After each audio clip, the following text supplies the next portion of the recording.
ఘటనతో global market కూడా ఊపందుకున్నాయి. యుద్ధానికి బ్రేక్ పడడంతో భారీగా క్రూడ్ ఆయిల్ ధరలు కూడా తగ్గుతున్నాయంట.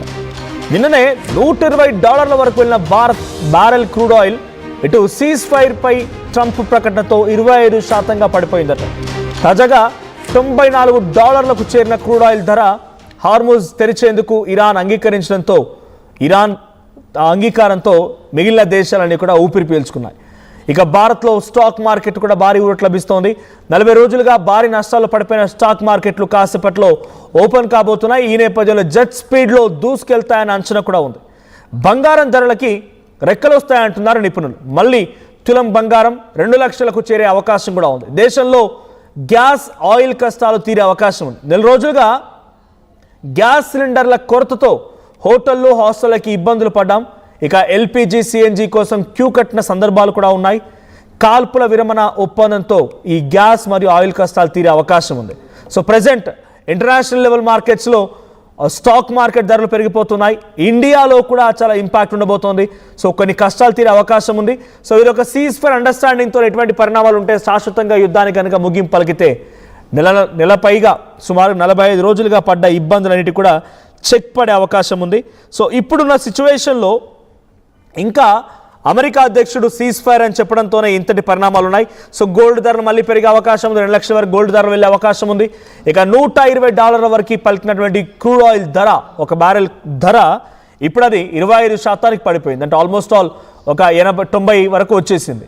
సో 90 లోపే బ్యారెల్ ధర ఉంది. $90 మాత్రమే ఉంది. సో ఇటు $94లకు చేరిందట క్రూడ్ ఆయిల్ ధర.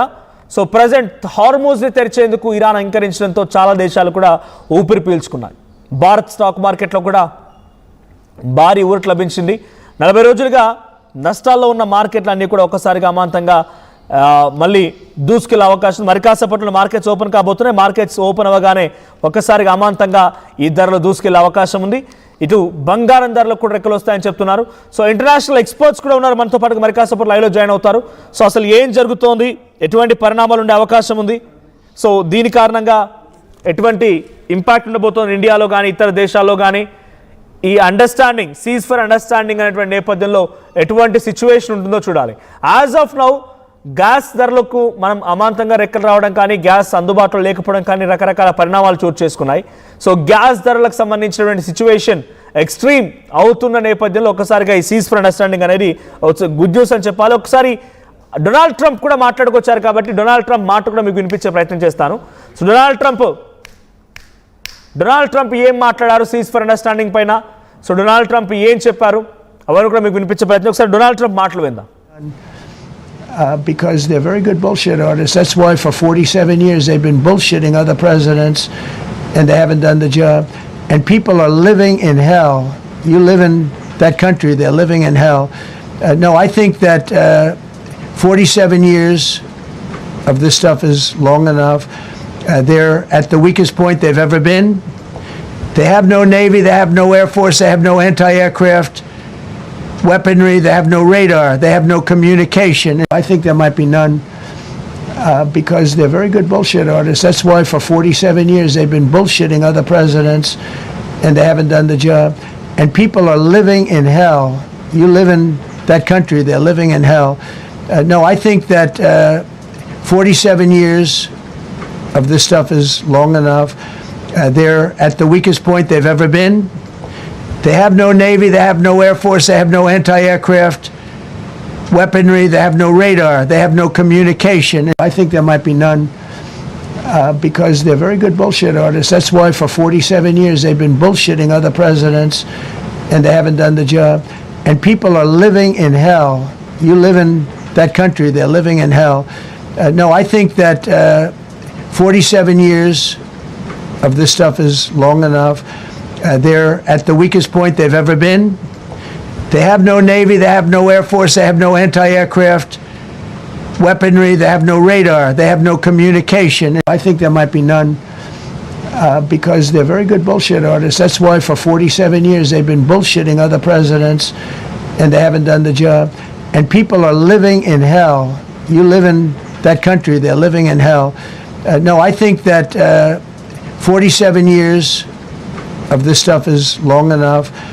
They're at the weakest point they've ever been. They have no Navy, they have no Air Force, they have no anti-aircraft weaponry, they have no radar, they have no communication. I think there might be none because they're very good bullshit artists. That's why for 47 years they've been bullshitting other presidents. Right, ఇది cease fire విషయంలో Donald Trump మాట్లాడుకొచ్చింది. సుమారుగా 45 రోజులకు పైచిలకు జరిగినటువంటి యుద్ధంలో చాలా తీవ్రంగా Iran నష్టపోయింది. ఇరానే కాదు, గల్ఫ్ కంట్రీస్ కూడా చాలా తీవ్రంగా నష్టపోయాయి. అక్కడ టెక్నాలజీ కంపెనీలపైన అటాక్ చేసింది ఇరాన్. అక్కడ ఉన్నటువంటి అమెరికన్ ఎయిర్ బేసెస్ పై అటాక్ చేసింది. గ్యాస్ ఫీల్డ్స్ పై, పెట్రోకెమికల్ ఇండస్ట్రీస్ పై వరుసగా దాడులు చేసి గల్ఫ్ కంట్రీస్ కూడా ఒక రకంగా సమస్యల్లోకి నెట్టేసింది ఇరాన్. ఇప్పుడు ఎక్కువగా నష్టపోయినటువంటి దేశాలు ఇరాన్ అండ్ ఆ గల్ఫ్ కంట్రీస్. ఇజ్రాయెల్కి ఏం కాలేదు, అమెరికాకి ఏం కాలేదు. అమెరికా వాళ్ళకి ఈ మిసైల్స్ వెళ్ళలేదు, అమెరికాకి డైరెక్ట్గా దాడి చేయలేదు. కానీ అమెరికా కూడా ఫైనాన్షియల్గా చాలా తీవ్రంగా నష్టపోయింది. ఎటకలికి సీజ్ ఫైర్ అండర్స్టాండింగ్తో కేవలం అమెరికా, ఇరాన్, ఇజ్రాయెల్, గల్ఫ్ కంట్రీసే కాదు, ప్రపంచ దేశాలని కూడా ఒకసారిగా ఊపిరి పీల్చుకున్నట్టు అయింది. బికాస్ స్ట్రైట్ ఆఫ్ హార్ముజ్ వెంట 20% వరకు క్రూడ్ ఆయిల్ని మనం సప్లై చేసుకుంటున్నాం ప్రపంచ దేశాలుగా. సో ఇవన్నీ కూడా ఒక్కసారిగా ఒక ఊపిరి పీల్చుకున్నంత పని అయిపోయింది. సో ఇప్పుడు ఒక్కసారిగా సీజ్ ఫైర్ అండర్స్టాండింగ్ తేడా రావడంతోనే, అంటే ఆ అండర్స్టాండింగ్ సంబంధించి అనౌన్స్మెంట్ రాగానే బ్యారెల్ ధర $124 ఉన్నది కాస్త సుమారుగా $120 పై చిలుకున్నది కాస్త ఇటు అమాంతంగా $94కి పడిపోయింది. ఒక బ్యారెల్ ధర $94కి పడిపోయింది. సో అది మరింతగా తగ్గే అవకాశం కూడా ఉంది. ఇక బంగారం ధరలు అమాంతంగా రెక్కలొచ్చే అవకాశం. మొన్నటి వరకు యుద్ధం జరుగుతూ ఉంటే బంగారం ధర పడిపోతుందేమో అని చెప్పి చాలామంది కూడా పానిక్లో భాగంగా అమ్మేసుకున్నారు. సో అమ్మేసుకొని ఉన్నదానికి సరిపోదండగా లాభాలు తీసుకునే ప్రయత్నం చేశారు. కానీ ఇప్పుడు మళ్ళీ అమాంతంగా పెరిగే అవకాశం ఉంది. సో వారం 10 రోజుల్లోనే అది 2 లక్షలకు రీచ్ అయ్యే అవకాశం ఉంది. ఇటు ఇంటర్నేషనల్ మార్కెట్స్లో స్టాక్ మార్కెట్ కానీ, భారతీయ స్టాక్ మార్కెట్ కానీ అమాంతంగా పెరిగిపోయే అవకాశాలు కూడా కనబడుతున్నాయి. సో మరి కాసేపట్లో మార్కెట్స్ ఓపెన్ కాబోతున్నాయి. మార్కెట్స్ ఓపెన్ అయిన వెంటనే అమాంతంగా రెక్కలు వచ్చిన